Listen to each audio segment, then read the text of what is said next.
Hari ini kita akan bicara pasal raised bed garden, sebab ada yang bertanya tentang ukuran dan tips-tips nak buat raised bed dekat Facebook dan juga dekat YouTube. So hari ini saya akan cover tiga bahagian yang utama. Yang pertama ialah kebaikan dan keburukan raised bed. Yang pertama adalah raised bed, apa itu raised bed. Yang kedua adalah kebaikan dan keburukan. Yang ketiga adalah design dan size raised bed dan kenapa saya buat raised bed macam ni dekat Dusun Bandar. So yang pertama kita nak berkenalan dengan raised bed. Raised bed saya rasa ramai yang dah tahu. Raised bed ni sebenarnya kita just naikkan sedikit tanah daripada muka bumi ni, kita naikkan sedikit untuk kita menanam. So macam pasu lah. Tapi yang dalam raised bed, dalam kes raised bed ni dia tak ada tapak. Dia berlubang direct. Tapi dalam raised bed saya ni saya akan jelaskan dengan detail lagi kenapa. So kita perlu kepada kebaikan dia. Kebaikan dia yang pertama adalah kita tak perlu menggali. Kita just letak raised bed, design raised bed kita, lepas tu kita isi tanah. So kerja-kerja menggali dan membuang rumput tu adalah macam tak adalah kita eliminate. Yang kedua, kita boleh kontrol apa tanah yang kita nak kena isi. Kalau kita tak gunakan tanah yang ada dalam yang kita ada dekat halaman rumah, kita kalau tanah tu macam tanah liat, kita terpaksa buat amendment lah, kita terpaksa buang tanah lama atau letak. Tapi kalau untuk raised bed, kita boleh kontrol tanah apa kita nak masukkan. Dalam kes saya ni, saya menggunakan tanah sawit 100%. Which is salah lah. Dalam video lain saya akan tunjukkan kenapa pakai tanah sawit 100% adalah tak bagus. Sepatutnya kita kena campur. Yang kedua, raised bed ni dia adalah control environment. Kalau kita tengok kita ada persempadanan ni. Bila ada persempadanan ni, maksudnya kalau kita nak tanam macam dalam kes ni, dekat sini ada kemangi. So ini adalah kemangi sahaja. Dekat belakang saya ni ada bayam Brazil. So it's a control environment. Itulah satu kebaikan yang kedua. Kebaikan yang ketiga, kebaikan yang keempat adalah kebebasan dalam design. Sesuai dengan kawasan rumah anda. Kalau anda nak buat daripada kayu atau daripada batu bata, so macam kawasan rumah saya ni, saya rasa dia sesuai dengan batu bata. So saya buat dengan batu bata. So flexibility dengan dalam design tu adalah sangat sesuai berbanding dengan kalau tanam direct dekat atas tanah. Lepas tu satu lagi, dia tak menakung air, sebab ini tinggi berbanding dengan tanah. Kalau ini tanah liat, kita gali kat dalam ni, kalau air hujan akan bertakung.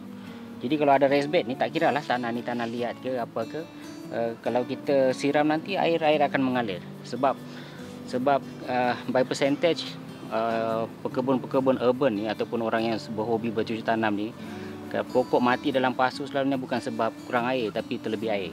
Jadi kalau ada raised bed ni, dia senang untuk air tu kering. Yang seterusnya, kebebasan dalam design, tidak menakung air, dan seterusnya adalah nak bercucuk tanam, nak menukar pun senang, nak tukar tanaman pun senang, sebab kawasan tu kita kontrol. Kalau dekat sini kemangi, next time saya nak tanam benda lain, saya just cabut je area ni. So itulah, senang nak menukar tanaman yang sesuai. Tapi ada limitation dia juga lah, sebab tanaman yang sesuai, tak semua tanaman boleh ditanam dekat dalam raised bed. Satu lagi, dia boleh dual function lah. Ada banyak function. Yang pertama, kalau dekat keliling rumah saya ni, kenapa saya buat tinggi macam ni? Sebab selain daripada sebagai raised bed, saya boleh juga jadikan dia sebagai tempat duduk. Tempat duduk macam ni. Okay. So dalam masa yang sama, kalau nak ambil pokok mangga ke apa, saya boleh berdiri atas ni. So dia juga sebagai tempat untuk memanjat lah, tempat tinggi untuk dapatkan buah daripada pokok-pokok yang kita tanam bersebelahan dengan raised bed tu. Satu lagi, memudahkan untuk penyiraman. Kita design penyiraman dia. So kalau kita ada raised bed ni, flexibility untuk macam mana nak design penyiraman tu tergantung kepada kreativiti kita sendiri. So macam dalam kes ni saya ada hose dekat keliling ni, sekali dengan drip irrigation lah. So that's another one. Dan yang seterusnya adalah dia terkawal. Pokok akan lebih selamat. Contoh macam dekat raised bed ni, so dia tak akanlah terlanggar dengan bola ke, dengan anak berlari-lari ke, lepas tu dengan mesin rumput ke. So itu adalah satu keadaan yang terkawal dan keselamatan untuk pokok ni jugalah. Yang seterusnya kerja-kerja maintenance dia mudah. Mudah in the sense sebab dia terkawal. Kalau misalnya dia kena serang rumput, kawasan ni saja yang kena serang rumput. Yang ini tak ada rumput. Yang ini ada rumput ni. Ada rumput ni. Tapi dekat sini tak ada rumput tu. So dia sebab dia terkawal, ada boundary, so dia lebih senang untuk kita buat maintenance lah. Dan seterusnya dari segi ergonomics. Ergonomics ni maksud dia bila dah umur dah tua ni, belakang pun dah tak sekuat dulu. So kalau ada raised bed macam ni, tak perlu nak tunduk atau duduk bercangkung. So boleh apa? Dia lebih friendly lah.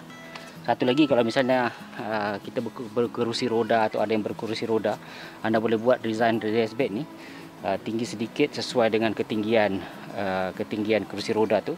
So untuk dia berkebun, kalau ada orang tua yang ataupun mereka yang ada sedikit limitation atau terpaksa duduk kat kerusi roda, raised bed ni adalah sesuai. Boleh buat pave kat tengah-tengah ni free untuk dia berjalan ataupun bergerak dan mengerjakan kebun. Tu yang seterusnya keburukan dia pula, keburukan ataupun kelemahan dia. Satu lagi, dia mahal lah. Permulaan dia mahal sebab kalau macam kes ni kita kena ada batu bata, kena beli batu bata, kena ada simen, nak kena buat, lepas tu tanah pula nak, kalau dekat KL ni tanah pun nak kena beli kan. So kos permulaan tu sedikit mahal. Yang kedua, perlukan sedikit knowledge. Tak boleh terus datang dan terus gali. Macam kalau tanam kat bawah ni, terus datang dan terus gali dan terus tanam. Kalau macam ni tak, kita kena plan dulu, sedikit research nak kena buat, nak kena belajar macam mana kita nak design water drip, macam mana kita nak design location dia, bentuk dia macam mana sesuai dengan environment. So ada banyak benda yang nak kena belajar lah, berbanding dengan tanam direct tu boleh just go and tanam. Tapi sebab kita dekat rumah bandar ni, design dengan nilai estetik tu itu penting. Yang kedua, dia tahan lama dan mungkin juga tak tahan lama. Maksud dia tahan lama ni, keburukan dia mungkin tak tahan lama kalau anda buat daripada kayu. Sebab kawasan kita ni kawasan tropika, selalu hujan. So kalau kayu tu dia tak tahan lama. So sebab itu saya pilih konkrit dekat Dusun Bandar ni, dia tahan. Satu lagi, dia tak nampak natural sangat lah. Kalau anda ni suka yang betul-betul natural, dan kena tanam dekat dalam dekat atas tanah direct. Kalau nampak, kalau macam area Dusun Bandar ni, kalau kita tengok ada kayu macam ni, dia tak nampak natural sangat lah. Not that natural sama macam dekat hutan. Tapi terpulang kepada anda lah, anda nak tengok macam mana. Tapi kalau ini sebagai kelemahan, dia tak nampak natural. Dan satu lagi, tak semua pokok boleh tanam dekat dalam dekat raised bed. Certain pokok je tak boleh. Pokok durian tak boleh tanam dekat raised bed. Kalau setakat pokok renek ni, pokok apa ni, itu okey. So kita move untuk soalan yang seterusnya yang banyak orang tanya adalah size dan kenapa saya design macam ni dekat Dusun Bandar. So kalau tengok distance, size, kita mulakan dengan size. Yang pertama, kita kena faham kalau setakat pokok renek ni sebenarnya 6 inci daripada tanah pun sudah cukup. Kalau nak buat raised bed ni, ini minimum distance dia 6 inci. 6 inci ataupun 1 jengkal, itu minimum distance dia yang kalau anda nak buat raised bed. Sebab akar pokok ni, pokok yang sesuai ditanam dalam raised bed tak jauh ke dalam. Okey, so dalam kes Dusun Bandar ni, saya perlukan, kalau anda kira batu bata dia, 1, 2, 3, 4, 5, 6 batu bata. Kalau memanjang sana, batu bata melintang ni 1, 2, 3, 4, 4,5. Kalau dari segi ukuran, saya boleh katakan tinggi adalah dalam 46 cm. Tinggi dalam 46 cm, lebar dalam 103 cm. So untuk lebar dia, panjang menghala ke sana, panjang maksimum yang saya cadangkan adalah anda boleh capai sampai ke dinding. Dengan macam ni anda boleh capai ke dinding tanpa, sebab kalau panjang lagi nanti nak buat maintenance susah. So dalam kes ni panjang dia adalah 1.1 meter. Okey. Itu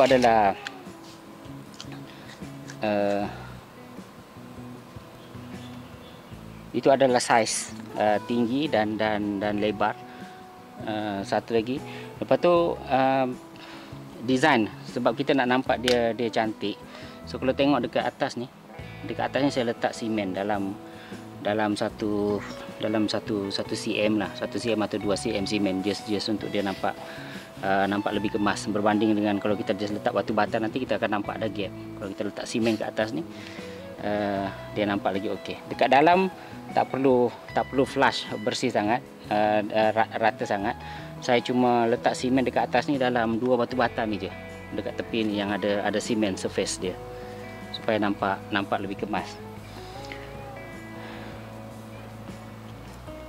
Dari segi pemilihan design, daripada pemilihan design dengan location, dekat Dusun Buah Anda ni dah dapat persetujuan daripada isteri dan yang paling penting daripada sesuai untuk anak-anak lah. Sebab saya buat dekat tepi, so dekat tengah ni masih ada kawasan untuk anak-anak bermain, dan dalam masa yang sama dia tidak mengganggu dan membahayakan anak-anak kalau mereka bermain, dan tidak membahayakan pokok itu sendiri. Seterusnya, okey, dekat bawah ni kalau design yang baik adalah dia direct. Tapi dekat Dusun Bandar ni, sebab dekat tepi ni sebenarnya adalah parit, dekat bawah ni ada parit. Jadi saya letak lantai sebenarnya. So ini adalah not so called betul-betul raised bed, tapi ada satu pasu yang besar. Okey, saya letak lantai dan saya drill lubang dekat tepi ni. Dekat tepi ni saya ada drill lubang, 2 lubang kat tepi ni. 2 lubang untuk air keluar. Jadi in case kalau saya siram, dia air akan ada air keluar, air tak bertakung lah. Lepas tu irrigation system pun saya pre-install. Saya dah letak piping, ada piping kat sini, saya dah letak piping keliling. Lepas tu ada irrigation system automatic. So anda boleh tengok irrigation system dalam progres bulanan Dusun Bandar ni. Kemudian dalam ni pula saya ada juga buat wiring lampu sebenarnya. Saya dah buat sekali dengan wiring lampu. Kalau anda tengok dekat tepi ni, saya ada buat wiring lampu. Itu adalah wiring lampu untuk lampu dinding. Dan akhir sekali yang saya nak bagi tips juga adalah boundary untuk rumput ni. Kalau anda tengok rumput ni, saya ada boundary ni. Saya letak batu bata 2 ni. 2 batu bata ni. So kalau nak potong rumput, nanti rumput tak masuk dekat area ni, dan dia ada apa? Dan dia ada gap untuk tayar mesin rumput lalu. So itulah kebaikan design dan juga tips daripada Dusun Bandar bagaimana saya design raised bed. Dan kalau anda tengok between 2 raised bed ni, saya ada letak ruang kosong untuk pokok-pokok yang membesar, macam pokok buah in between. So dia adalah sangat high density.